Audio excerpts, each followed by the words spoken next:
Hello, and welcome to episode 2 of the SuperCoach Hub podcast for 2025. I am lucky enough to be joined by two of the most consistently best SuperCoach players I've ever met, and with some of the best knowledge I've ever seen. Myth, Realm, how are we tonight? Good, thanks, mate. How you doing? Not too bad, thanks. Myth, how's it going? I'm good, thank you. I think you've oversold us a little bit there, but appreciate it. Oh, mate. Oversold you, Myth. I was consistent top finisher, so oversold Myth, yes. Hey, take it while you can get it. All right. Now, fellas, look, I want to get your thoughts before we go into the team list reviews tonight and a fullback deep dive.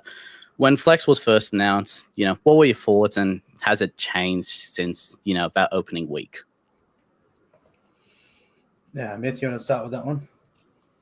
Yeah, my first thoughts was it's going to be a lot easier to have those gun fullbacks. Yeah. I think last year, having Ponga and Teddy on the run home, I couldn't find a couch big enough to hide behind whenever Manly played. So being able to go with one of those was my first thought. And it's where I'm still at, but we'll see how we go with Papys as we come into round one.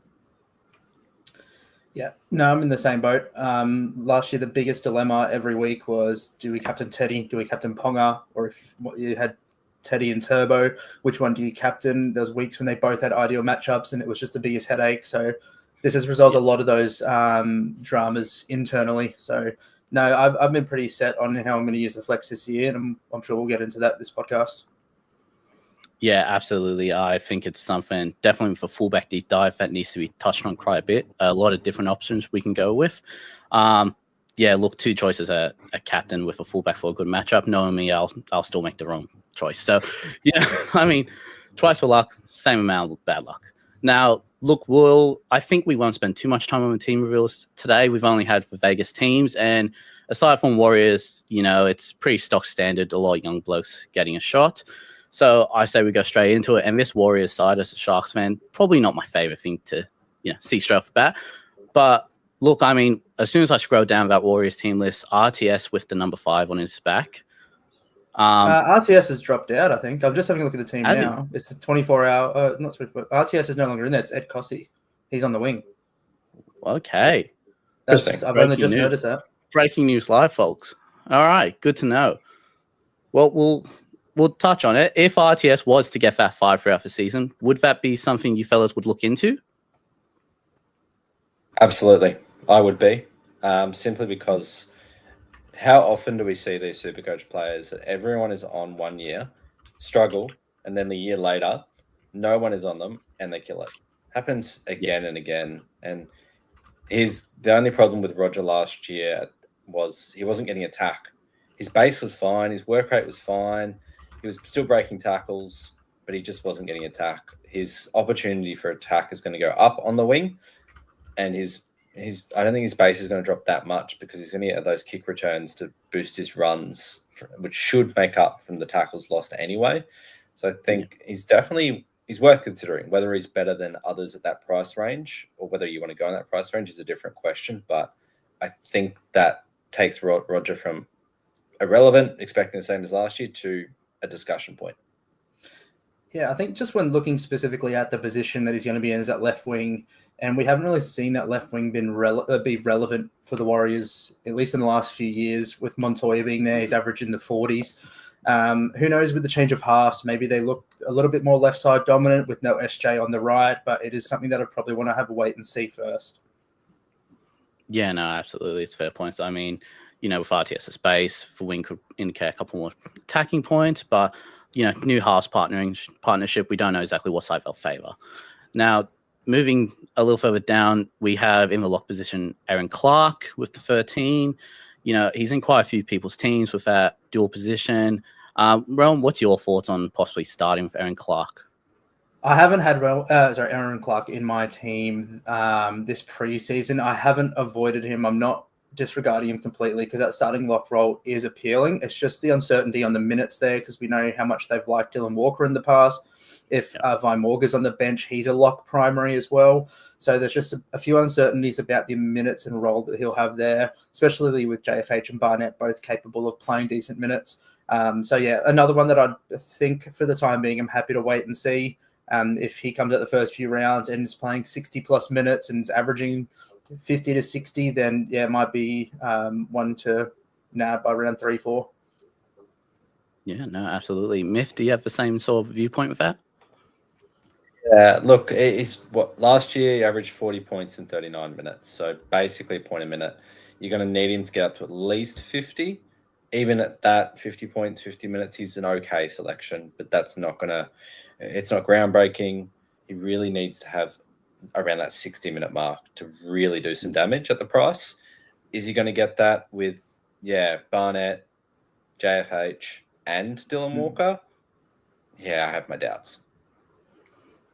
Yeah, no, absolutely fair enough. I mean, if he gets a minutes, could be a very nice pickup at that front row spot, especially if you're running May and want someone cheaper, could definitely be there. But yeah, I mean, he's not exactly going to get out of reach, once we get a bit of a watch on him. So look, one that's probably a little more popular and is Luke Metcalf. Now, we know the goal kicking duties might be split between Pompey, even TMM might get a shot at it.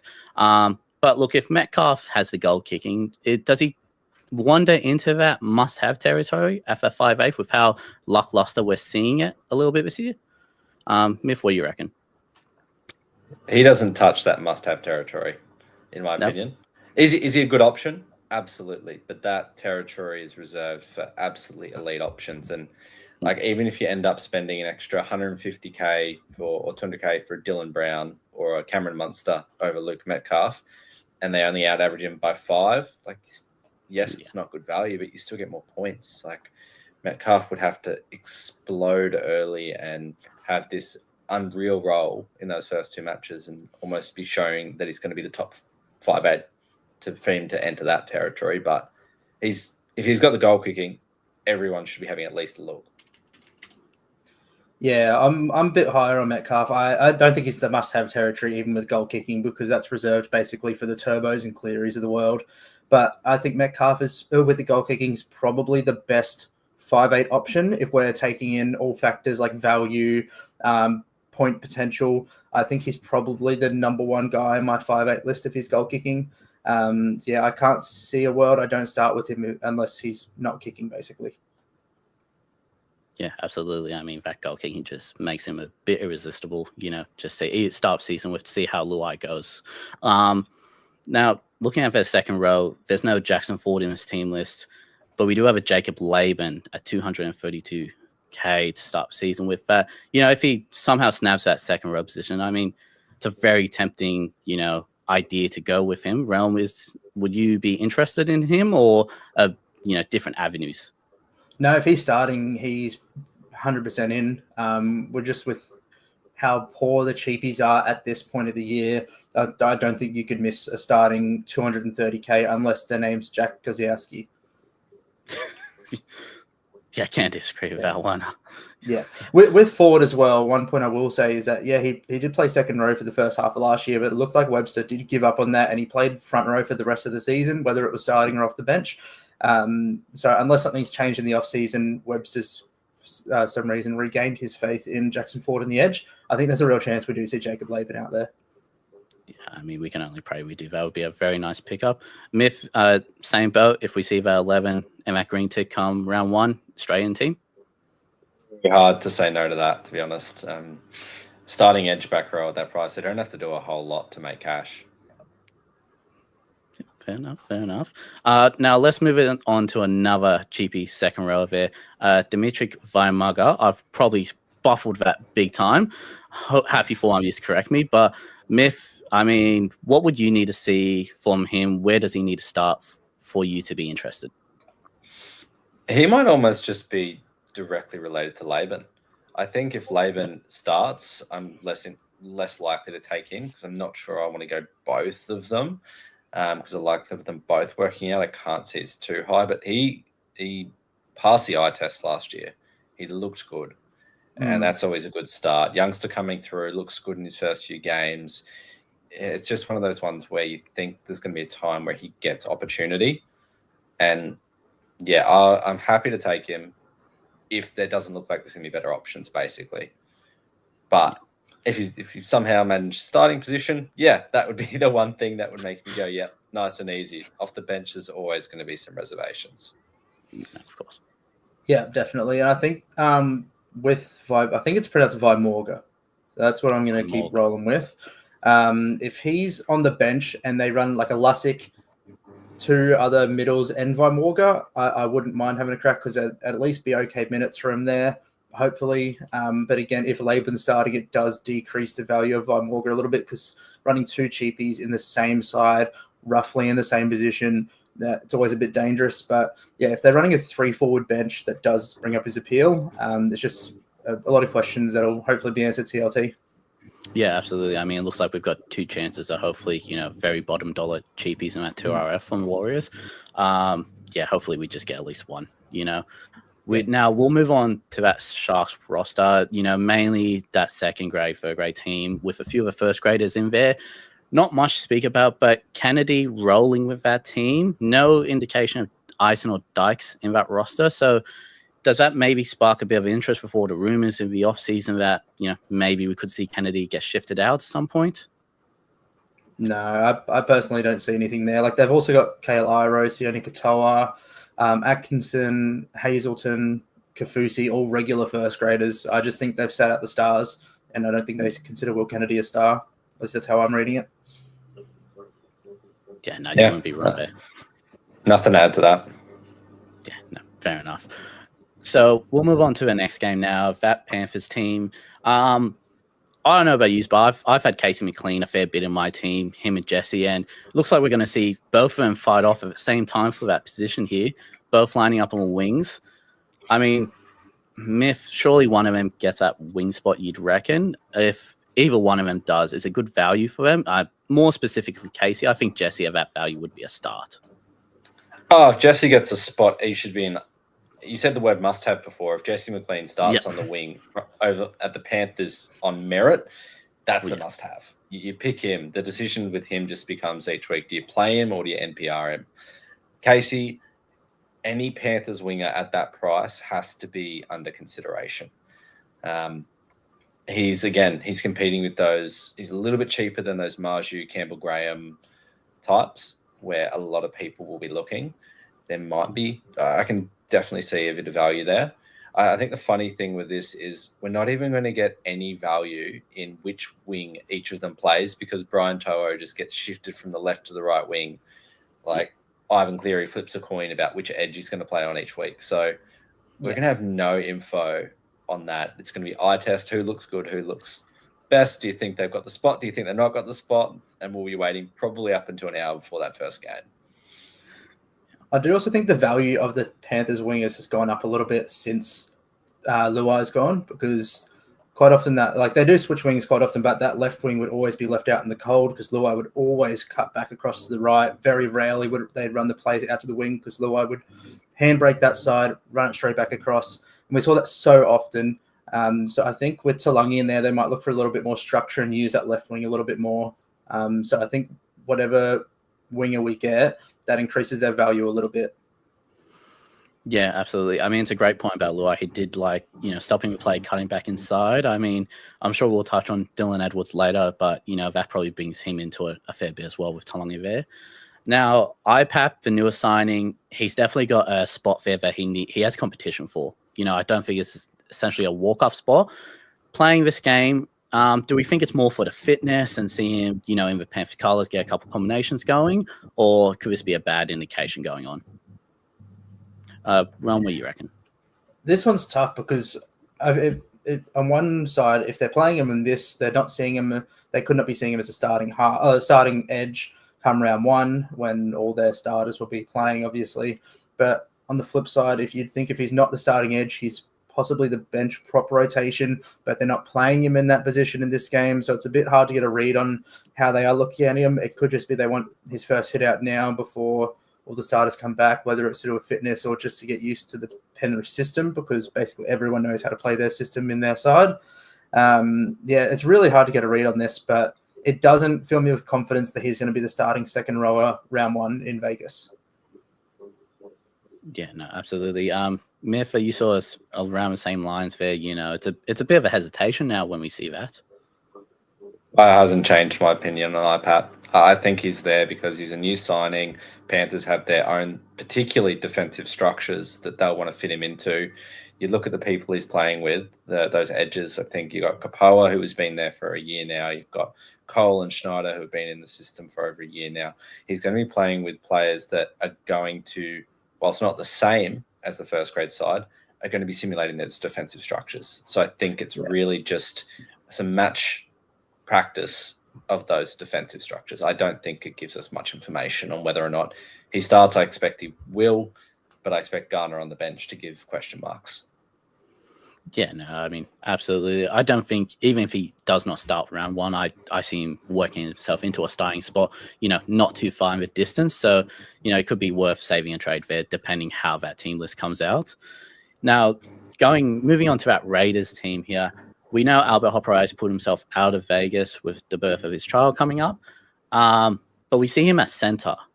We've heard the rumors that Tamale training for first grade team, my apologies, on that wing spot. Does that, surely that's good signs for Tamale, Myth. He's got that Vegas game set, but could he possibly be a trap come round 2? I think he could. We saw Jacob Gagai do it last year, played Vegas and then just disappeared.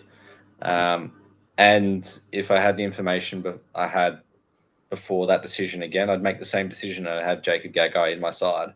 If Tamale is starting round 1 at Vegas and he's on the wing, he's going to be in my side. I think the added thing with him is his work rate from cut is unreal. He's a tackle buster. He makes meters. So his prospects from an SC side of things is quite high. So that gives me extra appeal to go, stuff the job security's concerns, I'm just getting him. Yeah, I'm in full agreement. If he's starting round 1, which I assume he is, he'll definitely be in my side. And as a Dragons fan, I saw what he was able to do in New South Wales Cup last year. And off the top of my head, he had maybe 7 or 8 tackle busts a game, 180, 190 meters a game. He really reminded me of Gerald Skelton, the way he played. Yeah, no, I mean, that's round 1, green tick next to his name. I mean, you'd assume he's only one injury or, a hop rate by performance away from being in the squad anyway if he gets dropped following week. So, yeah, no, absolutely great point. We saw how well it could work with Jacob Gagai last year. Now, moving down to a 7, Ethan Sanders, I keep seeing people say, this could be great. I'm not exactly thrilled seeing him at 7. I don't see the point. I just don't. I'm not reading much into his team list with him at 7. Rome, are you the same? I don't think I didn't have him down starting round 1 regardless. He's only just come across to the Raiders system. He was a 7 before. And people said he was training at the 6 in the first team. Yeah, they're going to be trying so many different combinations. I wasn't reading into that whatsoever. I don't think Strange has done anything to lose his spot as of yet. And yeah, I to be honest, I'm not shocked that he's in the 7 in this team. Yeah, no, absolutely. Miff, you the same there? There's not a single starting player in that 17 that is in a lot of predicted Raiders 17s besides maybe Nicholson, but with the fitness of Hosking, I don't think anyone's even going to be surprised if he's not even in that starting team anyway. So I think it's a strong sign that we'll see Fockett in Strange in the halves to start the season. Yeah, no, absolutely. And Miff, just on the topic of Nicholson, I mean, like you said, I don't see him starting come round 1, but if he's on the bench, pending, the forwards they're running, would he be an option you'd be looking at, or is the price a little too high for a bench forward there? The only way I'd consider Nicholson is if he's starting and Hosking isn't on the bench, which seems unlikely at this point. Yeah, very unlikely, I'd say. Yeah, be a very good dream if that was to happen. But look, with everyone running their cheap hookers, I mean, Owen Paddy, we've heard he's been splitting reps at training in that position. Bottom dollar, could he be an option just in that second hooker position, possibly getting a bench realm? Potentially, but it's not one that I've looked into a lot. I think there's better value elsewhere, personally, and one I'm happy to wait and see on. Yep. If I'd be trying to avoid, but I see a little bit of appeal just because if he's this talented and the benches aren't great for our 300k hookers, then save 100k. There's a little bit of appeal there, but I can't see myself doing it. Yeah, no, absolutely. That's fair enough. I mean, look, the first round of team lists on preseason, I mean, it gets our hopes up. We'll have analyzed it, but, you know, come round one could be completely different. But, I mean, it's just good to have footy back. I think we can all agree on Friday nights and start getting back into the shape of things. I'm sure my partner's not exactly happy, but I'm sure we all ecstatic about it. Now, I think we could spend probably 3 to 4 hours on this next topic, and that's going into our fullback deep dive. Now, you both have done, you know, some great posts already regarding the fullbacks. So, look, let's start. I think if we go through the ownership, and we'll work our way up. Look, Scott Drinkwater. Is there any interest? Yeah. Do you mind just one moment? I just wanted to just go through something quickly before we go into it. I want you guys to guess, after the first 4 rounds last year, who were the top 3 averaging fullbacks? Top 3 averaging fullbacks after how many rounds last year, sorry? 4 rounds. Oh, I know Dylan Edwards will be one because he had like 3 tons in that time. He's number 3. Yep. Yeah. Okay. It's going to be, I know there's one weird one in there. Like, yeah, it's not going to be a are straightforward. we counting center wing fullback eligible people as well? The ones that are fullback eligible this year, which probably gives Okay. it away a little bit. I think the Hammer was one because I remember he tore the Dragons up in round 2, which was always a fun watch. Yep. He was the top averaging. He was of the fullback eligible guys this year. He had the highest first 4 rounds. One of those rounds was a bye, so 3 games and one other player. Oh, this one's tough. No, it wouldn't be Teddy. No. It wouldn't be Turbo. Ponga was dog shit. Yep. This one's tough. Can you give us a hint? Top 8, bottom 9? You said it. I've said it. Oh. Yeah. Teddy? Yeah. It was the wow. game before. The first 4 rounds, he got knocked out in game 5. Right. Extend that across the first 8 rounds. Do any of them shift? Yeah, there would be a massive shift. You think so? Yeah, because Ponga had a few tons after that period. Turbo had a few tons after that period. Who are your top 3? Probably Turbo, Hammer. Ponga. I think by then Hammer would have dropped down. Oh, yeah. And Edwards would still be up there. Edwards was 1, Turbo was 3, and number 2 was Chance with his 4 Chance. Okay. Up in the 80s. And so I just wanted to point those out because everyone at the moment is on Turbo, for example. Everyone last year was on Ponga and Turbo. They weren't up the top. We're about to run through all of these fullbacks, and yet the SuperCoach community as a whole missed on the fullbacks last year. Edwards and Teddy were really the guys over those pre-origin at least. In general, we missed. So I think what my point is there is we're going to talk a lot about these fullbacks. We're going to present our opinions on these fullbacks. But if you've got a gut feel on any of these fullbacks we're about to discuss, you go for them because it's unpredictable. Especially this season now with the added flex, you have the opportunity to take that gut shot. If the whole SuperCoach community was again going Turbo Ponga, you have a third option, whether you want to go Iongi or if you want to take a punt on a Drinky, even a Keanu Kinney, someone along the lines of that, where you have that real gut feeling they're going to explode. You have more of an option too now. Yeah, absolutely. I mean, look, at the end of the day, I think you'd rather back your gut and be wrong than, listen to people, have them change your minds and then go, yep, great. I was going to get him in and I haven't. He's killing me now. I think you can live by, being wrong by your gut. And that's a great point. I've got a fullback option who I'm sure is going to be, I'm following my gut on, and I'm sure it'll be I'm sure it'll be the first thing you two agree on this podcast. So, look, I mean, let's get into it. Scott Drinkwater. Myth, what are your thoughts on him? I think it comes down to the kicking. I think that's so crucial. If he's not goal kicking and it's Clifford or Duffy that's going to take the tee, I've got a few doubts on the Cowboys. But if he's goal kicking, then his average just instantly goes up 10 to 12. Probably even more if the Cowboys maintain the attacking flair that they had last year. So that's you put that on his average from the last couple of seasons, and he's in the 90s. I think he would be pretty close to back-to-back seasons with a 90 average. So that's really hard to turn down, particularly as he's a bit cheaper than your Latrells and your Turbos. Real quick, I've just seen a comment. I think we have to address it. Do we listen to our gut if our gut says start with Gutherson? No. No, that means you've got food poisoning. I'll Don't go nip back that one in there. the bud now. Yeah, no, Holden. Sorry, Myth, had to interrupt there. No, really, it's that kicking. If I'm pretty comfortable with where I'm at with the fullbacks at the moment, except if Drinkwater has the kicking, then it sends me to a spin because he could be a long-term hold. What would you be expecting points-wise for Drinky kicking? Like we saw he got just off the top of my head, like a 77 average, 79 average, something around there last year. If he's got the kicking, what are you expecting from him this year? Across the season? Let me just have a quick squiz and just get an idea. While you do, I'll just throw out as well. Sorry, Myth.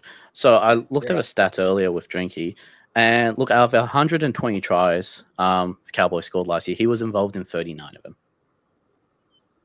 So that'll be more than most fullbacks, you'd assume. Yeah, exactly. Look, he's a very dominant ball player and always has that last pass. I mean, the goal kicking on top is it's amazing. Yeah, and Holmes, just having a quick look at it, had about 350 points positive in 22 games last year. So yeah, it's about 16 points per game. Right. So conservative, put 10 points on Drinky. If you look at Drinky the last couple of years, what's going to actually change in their attacking structure? I don't see a whole lot changing. He's gone 83, 79. I think he could be a 90 average over the season. But that's over the season. Whether or not he starts fast is the other question. Yeah, see, my big hesitation with Drinky is that the Cowboys' attacking options has definitely downgraded, I would say, especially with the combination they had with Drinky, because Val Holmes on the left was a huge target for Drinky to use, whether it was playing off Val or Val playing off him. It just seems so effortless and seamless, and getting that combination again with whoever's going to be the left center might take some getting used to, whether it's a season or two, whether it works after 10 rounds, who knows. And on the right wing, dropping Carl Felt, who was able to finish anything that Drinky put away. Essentially, that was a massive help, especially for the last season where Carl Felt was in what looked like career best form and put up 20 tries and in average like in the 60s himself. And having to restart that chemistry and combination with that left and right side might just take a little bit of a lull period for him scoring wise, I think, which could be made up with the goal kicking, but seeing that much of an improvement up to towards 90 points, I don't personally see. Yeah, no, I mean, fair enough. I mean, look, when we look at Drinky's draw, it's not exactly the most attractive. Sea Eagles, Sharks, Broncos for the first three, and, we're looking at Raiders, Panthers, and Rabbits for the first six. So, I mean, I think you could definitely wait and see how that happens. Look, if you guys see him kicking in the trials, is that going to be the indication he is kicking for the season, do you reckon? Or could this just be a trial thing we see? I think it depends if Tom Duffy plays, because Tom Duffy's his biggest competitor for goal kicking is from what I've seen. So that'll be the big question mark. If Clifford's in the team, I'm going to assume Drinky's kicking. But yeah, Tom Duffy's the big one that I wouldn't trust Drinky to kick on. Yeah, no, fair enough. Same boat, Myth? Yeah, I don't think Clifford's record with the T is that great, so I'd expect Drinky to kick over him. But yeah, any if he's kicking in the trials with Duffy in the side, that's going to be a big plus, and I think that's going to give us a pretty good indication. And just on that draw, I'm not sure it's as bad as it looks on paper. Manly Brookie can be tough, but there's often points in it. Sharks, that's a tough travel for the Sharks after Vegas. Come back from Vegas, back to Cronulla, up to Townsville on I think a Saturday afternoon, fast track up there. That I don't see that as being that bad either. Like it is objectively, Sharks is objectively not a good matchup. We expect them to be good, but yeah, I'm not scared off by the draw too much. No, and you're putting much weight into their day-night games, because they're only 2 day games for the first 6 weeks before their first bye. Is the Sharks, and then I think it's the Raiders is their second day game. The rest are all night games, including the one against Manly, Broncos, and Penrith. So those are tough games. Yeah, I think we've seen the last couple of years, or for a while now, the Broncos Cowboys can kind of go any way. Sometimes there's a lot of points at Suncorp. The Panthers game, it's a write-off. It's just not great. That's assume a it's a low bonus. scoring. Yeah, just assume. That Raiders game though, that Raiders Day game is a huge one. That's a captaincy option, one for him. So I think that's you'd want to see more day games, but Suncorp isn't too bad. The Panthers one's bad. I think it's a mixed draw, I'd say. Yeah, that's fair enough. I mean, that Sharks last year, they put 30 on him and 18 in another game. And you look at Raiders, 42 points and then 34. So, I mean, you take the good with the bad. I mean, I think if Drinky's goal kicking, the good probably outweighs the bad for draw, as just right that Panthers game off, like you said. Yeah. Now, I mean, we go here to a different Queensland team in the Broncos with Reece Walsh at 9.3% owned so far. I mean, I mean, I started with Walsh last year. It didn't kill me. It didn't do me great. But he scores you points, but I feel like that last 15 minutes is when he really makes bang for his buck and he electrifies everyone. Is he someone that you would possibly look into starting with, or is a good option for others? Definitely. When we opened up our subscription package in the hub, he was actually the first player profile I posted on. So yeah, he's one that I definitely like, and he's actually featured in my reserve fullback spot quite a bit this off season. Not 100% set on starting him, but it's an option I am very, very strongly considering.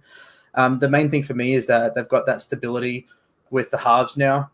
Whether A-Ray's in or out, they've still got an elite halfback who can help Walsh out, and the whole side isn't relying on a Josh Rogers or a Jock Madden. I think that's massive for him. Cobbo coming back on the right wing, I think it's massive for him as well. We can see the effect managers had on teams before. Hopefully that comes under the Broncos too. And I think one thing I did really like with Walsh that is hugely different from what we saw between 2024 and 2023 was the difference in the average between winning and losing.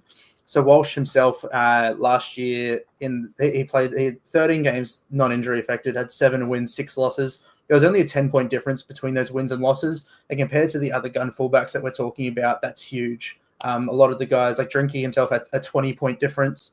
Ponga was pushing 30. So yeah, there's a huge difference there. And in 2023, Walsh's was so different. It was almost like a 30-point difference between wins and losses. So he's kind of closed that gap a bit and shown that in games, even when Broncos aren't up, he's still able to get those points on the board, which is something that really excites me. Yeah, absolutely. Myth, what are your thoughts on Ross? I think he's very different to Drinky that we just discussed. I think Drinky's someone you pick and you're sticking for a while. I think with Reece Walsh, he's not someone over the whole season. I don't think he can match these top guys.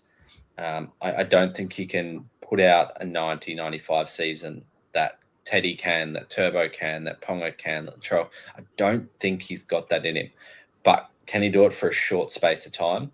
Can he go on a 6-week run that he gets up to 900K and then you flip him down to one of the other fullbacks? Absolutely. We've seen it before. I think he's a great pick if you nail the timing. But I think he can undo his work really quickly. Say he puts up a 90 average for 5 games straight and you've got, 450 points out of him. He could then put up a 30 and then you've got an 80 average out of him for 6 games. And you go, it was just one off. I'll hold him. And then he puts out another 30. Then all of a sudden he's only averaged just like low 70s for you and he's been solid. I think you've got to time Walsh a lot better to get good value out of him compared to the other fullbacks. Yeah, I think personally the start of the season is just looking at the draw. Obviously, the draw is really hard to read to start the year. We don't know what team's going to be great. We know coming up against Penrith and Melbourne are bad. That's the only thing we can 100% all agree on. But at the start of the year, in the first 6 rounds, he's got the Roosters twice, and I don't think the Roosters are going to be near the side they were last year, especially defensively on the edges because they're going to have those new combos and the halves. It's just going to be a little bit messy to start off with. He's got Canberra, got the Cowboys, Dolphins, and Tigers. So I'm looking across those teams, and I'm not seeing many hard matchups, if any at all. So I think to start the year, he's definitely someone who could explode off the blocks. And we know if any time A-Ray goes down, he's likely to be the backup goal kicker as well. So if he's goal kicking with Ben Hunt at halfback, Broncos firing with, the new Madge effect, it could be quite exciting. Yeah, absolutely. And that's the thing too. With Madge being there, you'd think he'd also be able to take Walsh to a new level. The comments Walsh has been saying in preseason, it's only how excited he is. And Madge is saying that the kid just footy's his life. He doesn't shut up about it, and he just wants to get better. So it's good to hear.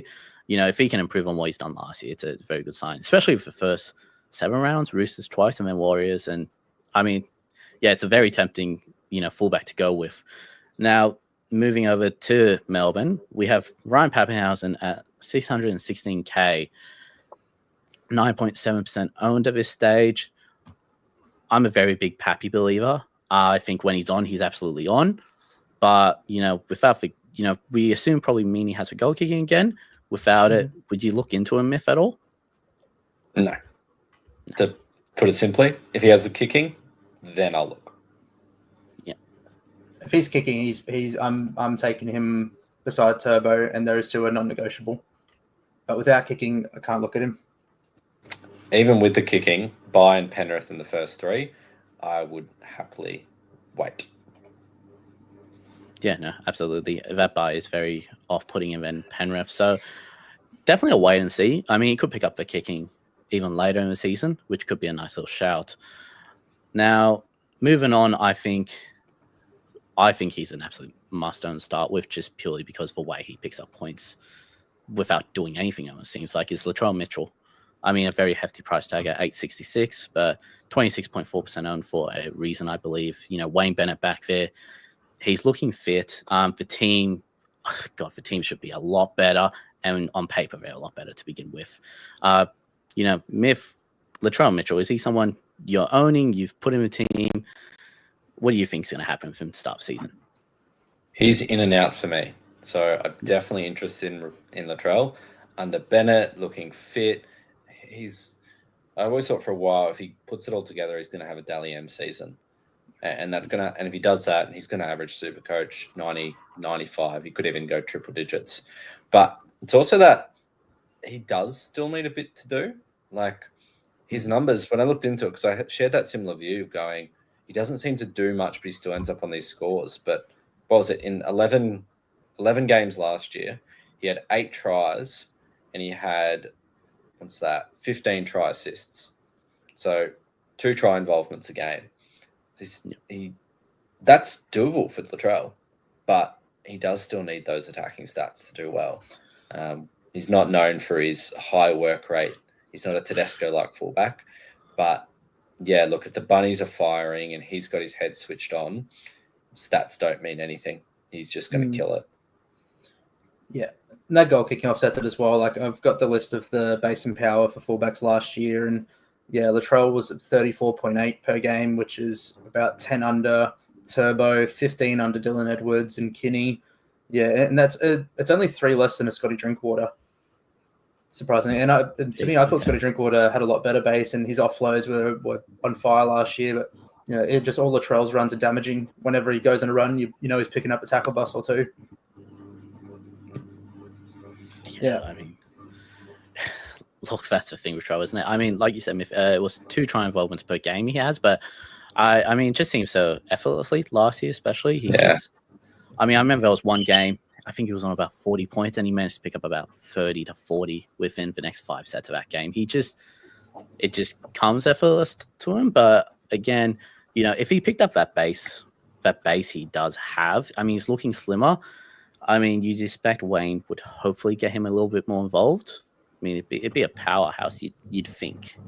I mean, Panthers games usually, a write-off, but I think Trell could even be up there to really put a VC option on, Yeah, I've got Trell in my fullback too, and he kind of hasn't moved for a while. He's not the only 2 players that haven't left my side the entire preseason is Cleary, Turbo. So Latrell has been he hasn't been in all of them, but He's probably been at about 90% of my build. So I'd say it's probably safe that I start the year with him. What appeals the most to me is that he's getting the attacking options back. Munro on the wing is huge compared to an Alex Johnston. A stable half, not the switch around with Ilias in and out. Then Cody in the 7 switching sides. That was just messy. And then Campbell Graham back on the right as well. Campbell Graham has a huge average when Latrell goes big too. So that kind of works. They coincide with each other, which is real handy. And I think Wayne Bennett back as well. Seeing Fitrell is massive. And first 2 games, Dolphins, Dragons. Yeah, definitely a huge captaincy option there as well. And one I don't want to miss out on because that could be one of those first big ones of the year that gets you ahead of the pack. Yeah, no, absolutely. Myth? Yeah, the draw for Latrell is appealing simply for the fact that in those first 3 games, you're probably going to get all the data you need to make a call.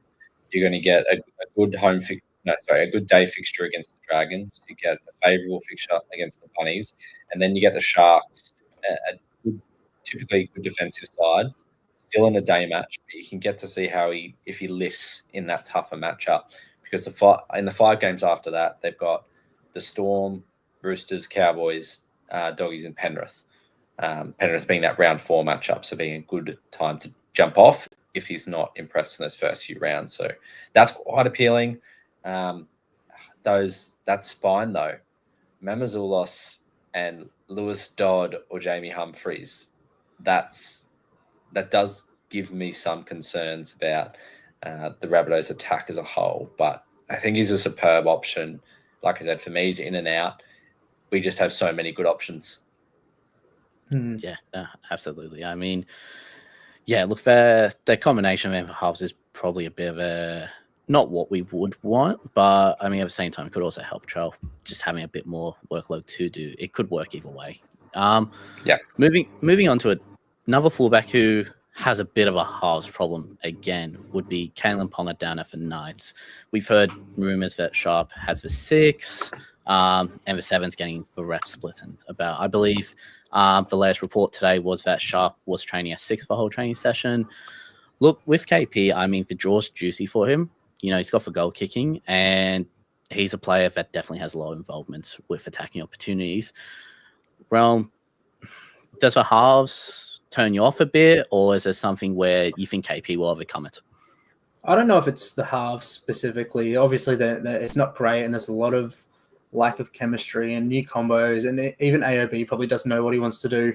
But I think just the Knights as a whole kind of scares me off it a little bit. I think they've overachieved the last 2 years off the back of the likes of Ponga and Marju the year before. Just all went absolutely massive when they needed to. Got a lot of wins over the low teams that just saw them sneak into the 8. And I think Myth, you probably got the stats on this, but they were the 2nd or 3rd worst attacking team last year, still snuck into the 8.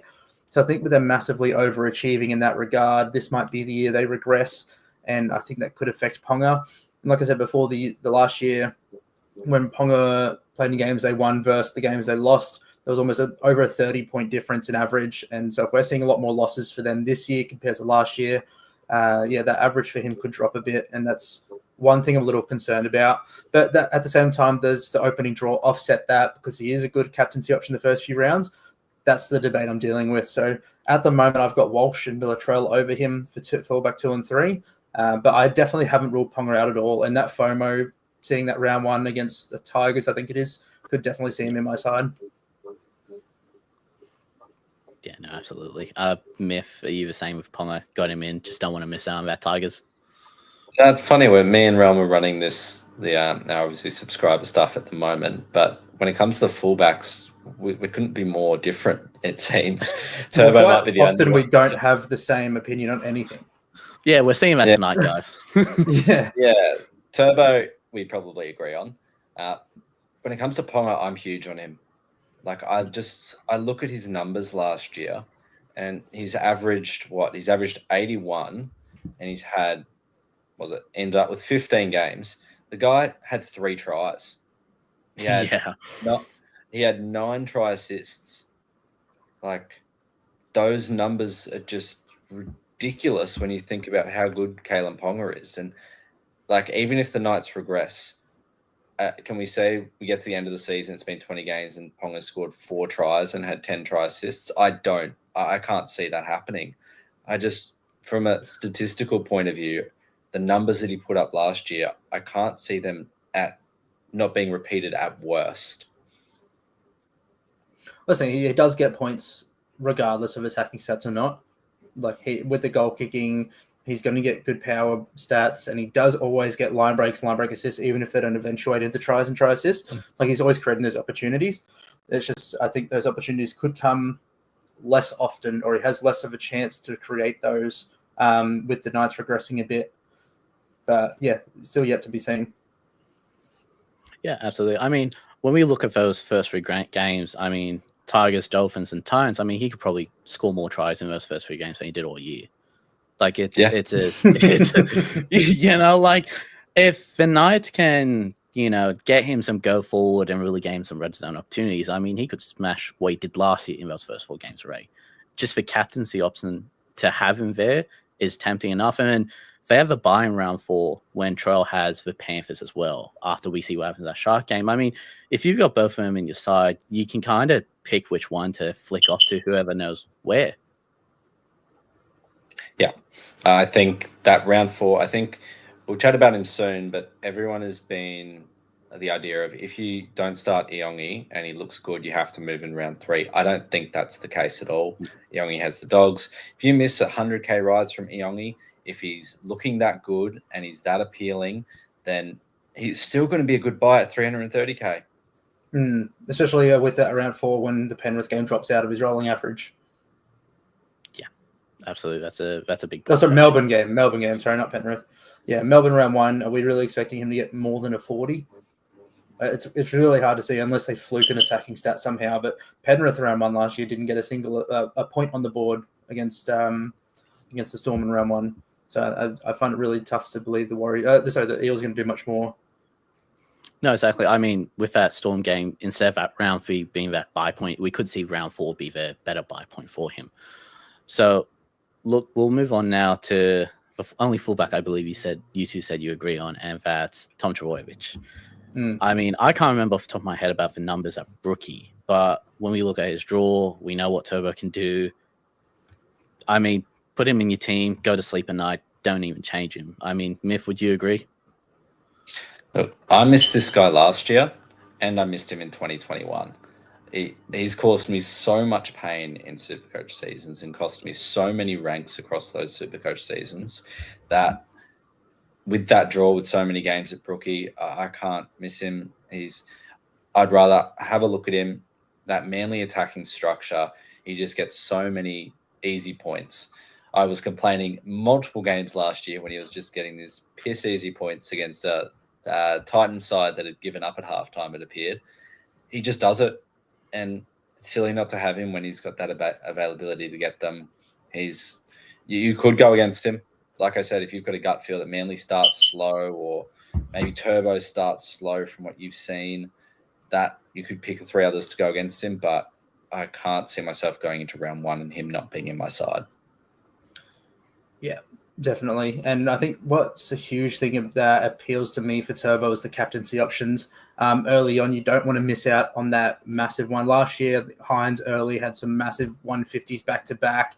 There was a few guys around that mark. And if you missed Hines on either of those and you were well behind the pack for that up till the Origin period, Turbo's probably the guy I'd most likely put money on as the person who's going to hit that with those home games against the Cows, Raiders, Para, Melbourne, not so likely, but, you know, even Sharks in Perth as counted as an away game. Perth, a fast, dry track, then Dragons at home. He could easily walk out of round 7 with 100 average on in SuperCoach.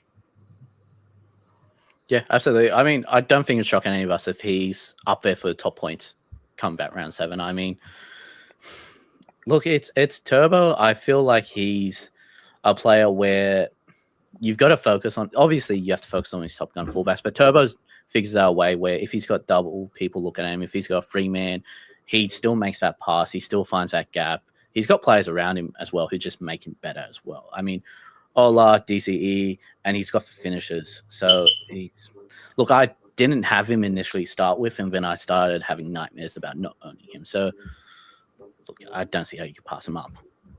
I think one thing that Turbo does as well compared to and Manly as a whole do compared to some of these other sides is they don't shut up shop. Like they don't, if they're 14 up or 20 up with 10 to go, they're just putting points on. And sometimes some of the other fullbacks can go, okay, my job's done. Let's just get through this 10 minutes. Like even last year, I had Ponga for the run home, and the amount of times where the game was done with 15 minutes to go and he got them to a winning position and he kind of just get no points in that last 10, 15. It was infuriating. Knights in general would foot off the gas. Let's just win this game. Whereas Manly are just foot to the throat, and they can score 3 tries in the last 15. His Kurt Turbo goes from a quiet game on 50 points and ends up on 115. You don't want to death ride that. Yeah, definitely. Yeah, look, if you don't have him in your team, I advise you just not to watch a Manly game. It's probably easier. Yeah. I'm with you. Look, let's get into the biggest talking point of this season. Like 50% on highest on fullback at the moment, Isaiah Iongi, $232,000 to start the season with. Melbourne Storm round 1. I mean, I can understand why people are going there. Myth, what are your thoughts on Iongi? I would prefer to go the other fullbacks. I would prefer to go 3-gun fullbacks. But I'm very well aware that the cheapies that come up will define that. If we don't get them at all, like let's say we get to round 1 and Tamale's excluded for some reason, he's not there. Toya for the Roosters isn't there. Laybutt starting over Purdue for the Cows. Casey McLean wins the race out of him and his brother for that wing spot against Penrith. A few of these things happen, and then it starts to become very, very tricky because then you're having to not have cheapies against the Iongi. You're having multiple nuffs against the Iongi just to fit those 3-gun fullbacks. I think that's what would shift me to the Iongi build. But at the moment, I would prefer to wait and watch because if he's just a base power, if he's more of an Edwards clone who was only really become Supercoach relevant in the last couple of years, I would prefer to wait. Yeah, I'm in the same boat. And I will just say before I go on the Iongi rant that we did drop a free video from Myth and I on the free content section. It'll be up on the SuperCoach Hub Twitter as well. But we did do like a 20-minute long video talking in depth about Iongi, our thoughts, what our plans are, why we should, why we shouldn't for our subscribers. So if that does interest you, go join the SuperCoach Hub Discord and you can sign up to our subscription from there. There's a lot of other stuff you'll find too. With Iongi, this is where we are similar as well. I haven't had him in a single draft. I'm a bit more hardcore against him than Myth is. Myth has at least played with the idea of him being in the team, whereas I haven't considered it whatsoever. For me, I've been 3-gun fullback the whole time. It's so much easier to go down to him, and to the point of there might not being enough cheapies in other positions, I would much rather cut a 2RF gun or a hooker gun down to a mid or cheapie than downgrade a fullback. I just see the value so much in having this 3-gun fullbacks that'll set you up for the season. Way more of a chance of getting that early gun captaincy. And I can't see myself swaying from that. Yeah, no, I mean, look, I was the same as you, Realm. I was completely against the Iongi idea to start with. I can understand why people would want to, but to me, it makes no sense. It's a risk. You don't know if he gets a concussion, and injury happens, God forbid, or he's just not relevant. Yes, he'll make cash, but how much cash is it worth to forego that 3rd-gun fullback? And then I unfortunately made a draft for finally yesterday, and I went. It is absolutely tempting. You feel bad. You feel guilty about looking at Iongi. I'm along the same lines as you, Myth. If we don't get these cheapies, I would much rather go down to Iongi and build the team up. But for me, I can't see foregoing the 3-gun fullbacks for Iongi if we get these cheapies. I just don't know why take the risk when we can take a look at him. Myth, say for any reason, is there any reason you wouldn't jump on Iongi barring injury come round 4 and just roll with the 3-gun fullbacks? If the 3-gun fullbacks are all firing, then there'd be no reason to jump off them at that point. Or if I think you said before how much cash Iongi makes. I think just as important of how much he makes, it's how quickly he makes it. Like for example, that game, I might wait, right? I might wait till after he's had his first price rise. See what that game against the Dogs grills up, because if he goes out and scores 110 against the Dogs, he's going to make a lot of cash, and he's going to make it very quickly because his next 2 matchups are favourable.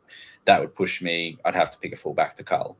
But yeah, he's going to average good. I've got no doubt about that. If he's in the side and for the season, he's probably going to end up at worst 50-55 average, more likely a bit higher because he's got a good work rate.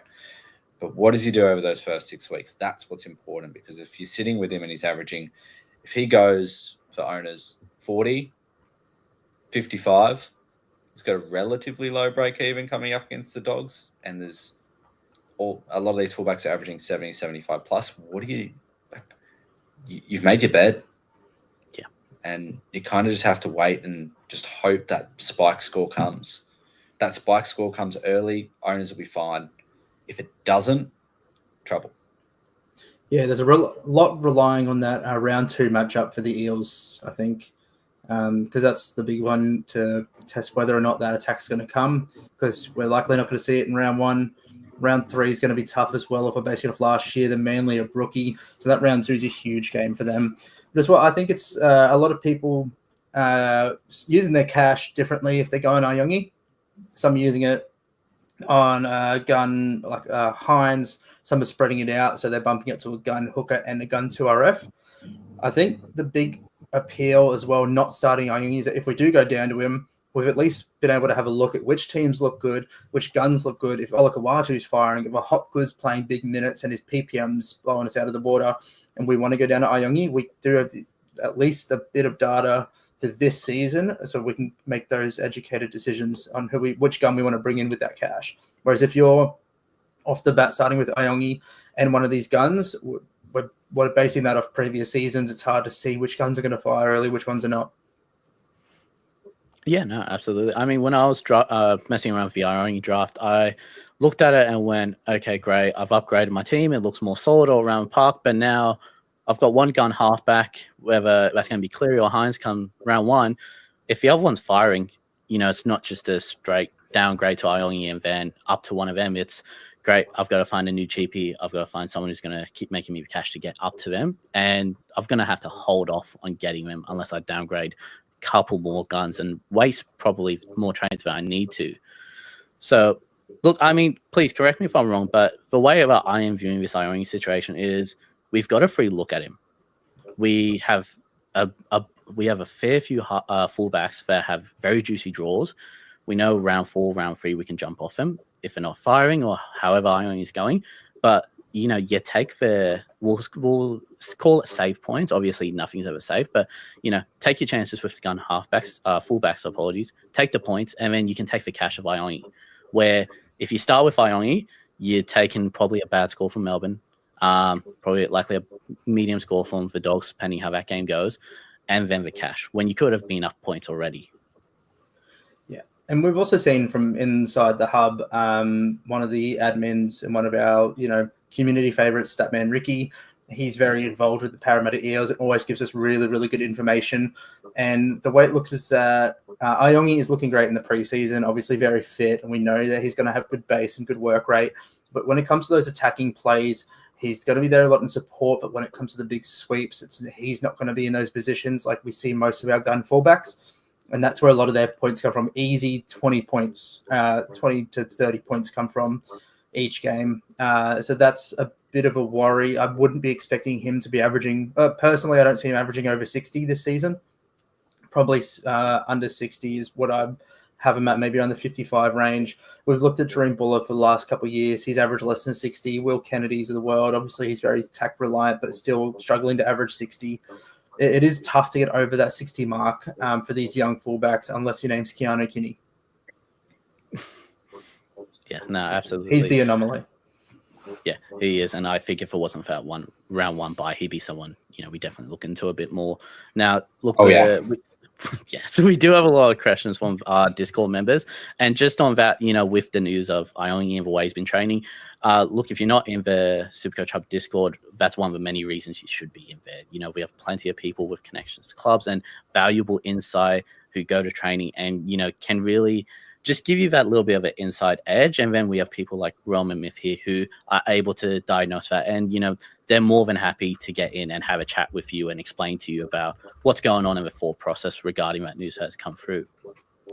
Now, getting into our Discord members and the questions for tonight, our first one is with Iongi.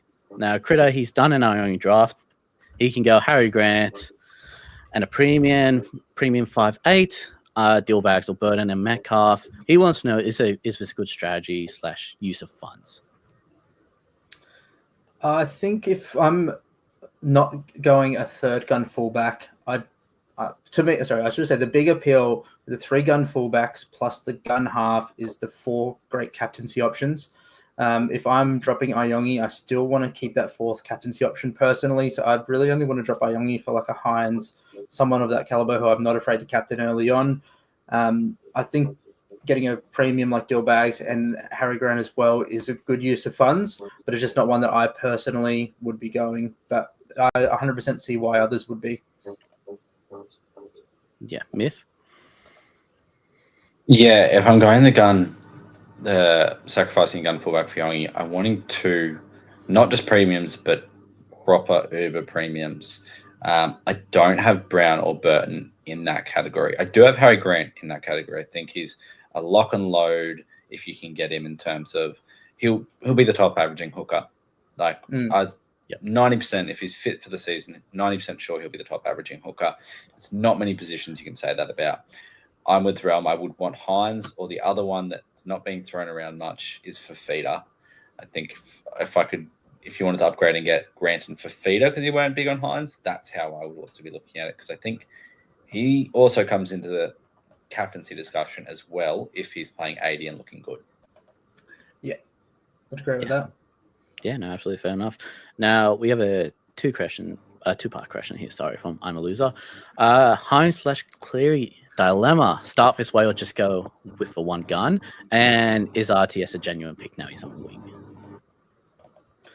We touched on the RTS one before, I think, when we went through the team list. So he's an option, but maybe not one to start with personally. But with the Hines and Cleary dilemma, I'm 100% set on Cleary. As long as he's named round 1, he's in my side. He hasn't moved from my halfback 1 spot all preseason. While Hines is still a good option, I'm personally just a bit uneasy with the combo with Trindle. We saw how it affected him so much last year, and Trindle's potentially got that bigger call up from Fitzy now because they went further in the finals than they had in years with Trindle as the main half, essentially. So yeah, that's one thing I'm just a bit wary on to start the year with. How much does it come in? How much does it affect Hines, basically? And that's just one thing I want to wait and see. But at the same time, I know others are starting both of them, and I understand why, and it's hard to talk people out of that.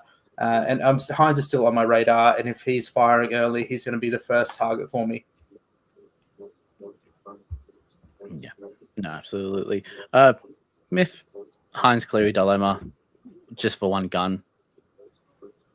I've got question marks on Hines. Just again that Trindle dynamic. I don't have a question mark on Cleary. That pretty much answers it for me. I want as minimal. If I want as many guys in my starting 25 or 26 now that don't have a question mark, or that I don't have a question mark on, that I can put there, be confident in. Like if Cleary goes 45-45 the first 2 weeks, sure, well done, Death Riders. You've gotten away with it to start off with. I've got no doubt that I'll keep Cleary on my side and that he'll come good. Like, the more players I can have like that, the better. If Hines went 45-45, I'd be skittish. So I don't blame anyone for going there because he offers some pretty incredible value if he returns to previous form, but I've just got question marks. So if I was picking one or the other, I'd lean Cleary. Yeah, and a lot of people are bringing up past numbers and like the Hines-Trindle combination from the past where Hines has averaged like 100 over a certain amount of games or something ridiculous along those lines. But I just think those numbers are not completely null and void, but it's just an entirely new dynamic now. So for me, it does kind of throw those stats a little bit out the window. I'm not looking at them nearly as strongly just because it feels like it's a whole new version of Trindle as to what we're seeing now compared to before. If there's a trial match I want to watch maybe once or twice, it'll be a Sharks trial if they're both in the side. Yeah, definitely. Yeah, absolutely. Look at someone who has faded clear of the last 2 years to start with him, and luckily pick him up on that good game. Yeah, look, I would much rather. I'm too terrified of Cleary just going berserk from the start, especially with no Luai there. I just think he's going to have way too much involvement now. Now, Plugger, we're moving into a bit of a head-to-head section. So he's trying head-to-head this year. He wants to know, is it all about the cash cows with 2 fullbacks and Iongi, or from a head-to-head perspective, how would you look at it? Free guns? I'm not really a head-to-head player. Myth, if you want to start that. Yeah, I'm not too well versed in head-to-head either, but I think one of the, differences is you really do want to make cash. You want to set your team up. So if you're in those finals, that's when your team's at its strongest. And in terms of building team value, Iongi makes a lot more sense than 3-gun fullbacks. It's just tricky because it's balanced because you don't want to lose too many early. But I think if I was head-to-head focused, you'd much rather scrape into the finals with the best team value, the best amount of trades, with the best depth, than finish first with that extra chance, but be running with no trades, a broken squad, and less team value than everyone else. Yeah. I think if I'm head-to-head purely, I'm much more open to Iongi, and you can find value across the park still. Even with Iongi as your fullback, you can find those kind of sub guns that will still get you points on the board early and potentially get you those wins early while still gaining that value. So yeah, I'd probably be much more open to Iongi if I'm head-to-head focused. Yeah, absolutely. Now, Ghost has I really do like this question. Well, we'll start with you. Are you guys advocates on having CTW and 2RF anchors? So essentially having one CTW 2RF that's 600k.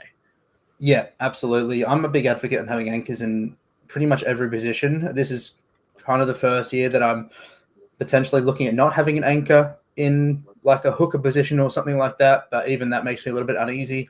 Yeah, center wing and 2RF definitely. And there's a lot of great options. Center wings, there's a lot of easy ones. The Karaz Garricks of the world above 600k. There's a few pod options you could look at with Dylan Lucas or Jermaine Azarko. And with 2RF as well, I think there's some really good ones. Hopgood, Olakawatu, if you pay up for Fafita, Jacob Preston, Dylan Lucas. There's so many good ones. And I think having that one in there, whether it's for that little bit of value, because you can see them jumping up from that sub-gun category to a gun, getting them in, or just getting those points on the board with someone like a Fafita or Olakawatu, I think it's super important to start the year. Yeah, no, I completely agree with you. Myth, are you along the same lines? Second row forward, I like to have some sort of anchor there. I think that was a correction I made after Vegas last year. I wasn't planning to originally, but if you're relying on 3 starting positions with 3 mids, even with 5, if you've got 2 on your bench, it's just so often we see them go wrong. So having someone in particularly a second row forward that you can just lock in, confident. It could be an iPad, doesn't have to be 600k. It could be a Watson. I think both of those guys are fair chances, if assuming IPAP starting on the edge and Watson starting 9, that neither should be disasters. So even if they just perform at what they're priced at, you're going to be able to hold them for quite a while before you have to worry about upgrading them. And they may even just stay in your side as depth for the buy period and throughout the season anyway. So there I think center wing, if you're paying above 600k for a center wing, you've got to be confident that they start fast, because if they don't, the center wings are the guys that can drop cash quickly. Like, how often do we wait on center wings that Jacob Karaz was down near low 600s at a point last season? Like, Garrick dropped very low last season as a result of those concussions. You can pick up these guys cheaper at some point in the season. So I think if you're paying 600k for a center wing, you want them to be an anchor, sure, but one you're confident starts fast. Yeah, absolutely. I think that's something I've learned, especially last year, is just to try and have that one anchor there, that one little bit of a safety net in each position. I think it helps you in the long runs. One less trade you probably have to worry about, at the start of the season. Now, Myth, I'll have you start this one. I love this. So as part of a fullback discussion, who's that certain fullback you guys like, but you can't fit in your team? We actually briefly mentioned earlier, I would love to have a lot more of a look at Kinney. Yeah. I think the Titans could improve a little bit this year with Tino back, Campbell Gillard, both bolstering their pack and their experience. the round one bye, I can't do it. Can't consider him. But his work rate was insane. He showed the ability to go big, and everything I've heard about the kid is positive. Like ultimate professional, no alcohol, first into training, last out, that type of thing. So that's also very appealing. Yeah, I think I'd be in the same boat. And it's a bit boring, but yeah, Kenny is one I'd love to have on my side, and one I expect to feature on my side this year, whether it's early on or through the Origin period. Another one that I would really like to get into my side, but I can't, not just because I can't fit him in, but because he's not going to be goal kicking, would be Dylan Edwards. Just with his huge base, and no Luai could be much more involved in those attacking plays like we saw when they only ran the one dominant half last year. You'd still expect him to be averaging decent. It's just hard without that goal kicking that boosts him up so much. But he's just such an easy watch. Like he's like Isaiah Iongi, but for fullbacks. Like, no matter what, he's going to score decent. You're never going to have to stress about him. You can go into it, and just, no matter what matchup, you know he's going to be all right, and he's not going to be your 18th man any week. Whereas if you're running a Walsh, he could have an absolute stinker and somehow flukily be your 18th man that drops out. Whereas Dylan Edwards just completely stress-free. Edwards also doesn't have to play the Panthers. Yeah. Very great point. I mean, you're right about Edwards. Put the kids to sleep, have an early night, wake up in the morning, and you're laughing with that points. Look, so before we wrap up, I want to put it out to you. Is there any other because I would like you guys to touch on your subscription package. It's amazing what you guys are offering in the Discord and what, obviously anyone watching can get out of it. But is there any fullback that you think could be a bit of a surprise coming back in a year to be in the top 5? And we'll say top 5 averaging. Oh, top 5 averaging. Top 5 averaging. I'm sorry, I'll put you on the spot here. So I'd probably back Walsh. I think he was 7th last year. I think he's Walsh and Kinney would be the two I would imagine have the best ability to jump up into the top 5 averaging fullbacks. Whether or not they do it it's a tough call, but yeah, I'd probably say they have the best chance to be. Okay, Myth. I mean, if looking at averages, part of me wants to be a bit cheeky and say, if he stays off the bench for when it's not happening, Dane Laurie could just play 5 games and end up as a top 5 average fullback. Won't be there on total points, but I could see that happening. But look, outside of the ones we've discussed and briefly Kinney, I can't see any surprises coming in there. Like, I don't all of a sudden see Will Kennedy becoming relevant. No. But yeah, maybe Buller takes the next step up, but I don't think Buller's one I was going to give a shout out to, and a shout out to Tom as well, a friend of Myth and mine. He's pretty big on Buller, and he's a massive pod play.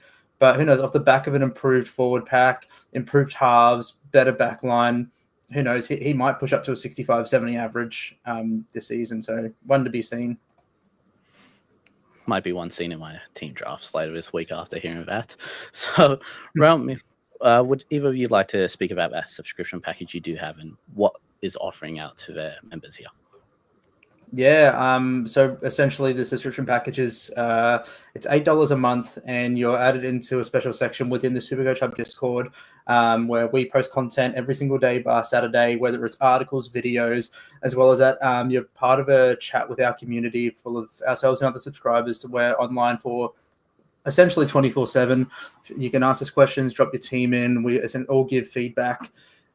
We have to random voice chats from time to time as well, where we jump in, have a chat, get questions, and this will be happening all season long. We've posted, I want to say, every day since the first one might have dropped the 7th of January. So we've been super active, and there's a lot of different styles of things, whether it's player profiles, videos about really niche subjects, top averaging players over the years. We've done a really good hedging fullback analysis where we've looked at the top fullbacks and then looked at how all the backline has gone when they've gone big over the last 3 years. So that's been a really good one. Just random stuff like that. And we're always happy to take on feedback and give you guys the content that you want to see. Yeah, absolutely. Myth, anything to add on there? I think the only thing to add on is, I guess we're just trying to talk more about the strategy behind it, the pros and cons. We don't want to be going ahead and saying, pick this player, pick that player. We might say why we like player. We might say reason why we don't want to go a particular player. Want to back people to back your gut, go for your side, but set yourself up so if your gut call does backfire, that you've got exit strategies, that you can make sure that one call doesn't ruin your season or doesn't really set you back, that you've got easy ways out of it. Really talking about those sort of strategic ways of setting up your side and then trading throughout the season to get the best when your calls do go right, because plenty of people are going to make calls that we're not going to see, and don't want to hold people back in doing that. Yeah, and look, we do have both the runs on the board. Myth for the last 11 years has finished top 500 7 times with 3 top 100 finishes. I've been in the top 1K 4 of the last 5 years, including stints at number 1 in the top 10 last year for a period. But we both go about the game differently. So we do have different aspects. As you've seen in the podcast tonight, we do have different opinions, and we often get in arguments about things we do like and dislike, and that's very evident throughout all our content. So yeah, it's 2 different ways of going by SuperCoach, and we rarely agree, but we both end up roughly around the same area finish-wise. So I think that's a big positive as well. Yeah, absolutely. To see you both. I mean, we've seen tonight how strongly you disagree with each other on a lot of subjects, but you still finish highly taking the different route to each other. And I think that's something I really do enjoy with your content, is the fact that you don't have exactly the same opinion about everything, but you do both have the ability to give people exit routes and for them to back themselves. That Jacob Preston posts, you can find her up on the SuperCoach Hub social medias. Yes, you can. Yeah. And also in the Discord. I mean, look, it's swayed me to really take a good look at Preston. And again, like you said, if something doesn't happen, there's an exit strategy you guys have outlined, and you guys, you're always more than happy to help out in the hub, not just in the subscription package. Yeah, definitely. Yeah. So look, I want to, thank you two for both getting on here tonight and, absolutely giving us all the knowledge you guys have with the Fullback deep dive. Look, like we said, join the SuperCoach Hub Discord. Myth and Realm are, without a doubt, some of the most active people in that Discord. They're very responsive to questions. They do have a subscription package, like we just mentioned. And look, they are, how do I say this? They are not going to tell you you're wrong, but they're going to give you different avenues you can go down. So, you're not just going to hear yes answer. You're going to be given feedback that will help you. And, it's great. There's plenty of banter, and these two, I can't thank you enough for coming on here tonight. I know you guys are both very busy, especially with your content. So thank you for that. No, it's always good to jump on and have one of these long chats, because with our videos that we post, we prefer to do the 5 to 10 minute range. But doing these long ones is sometimes nice, just to have a chat without a time restraint. Yeah, and fullbacks are always a good discussion point. Yeah, absolutely. Yeah, I feel like we could go on for another 4 hours regarding them. So, look, thank you both to everyone watching tonight. Thank you so much. If you're tuning in on Spotify, we will be doing weekly uploads there as well, whether you're at the gym, on your way to work, or just on a lunch break. So keep an eye out for those. They'll begin posting in audio format. We will be back again next week with a review of how these first trials went and looking at the full breakdown of the remaining team list coming out. So thank you all for tuning in.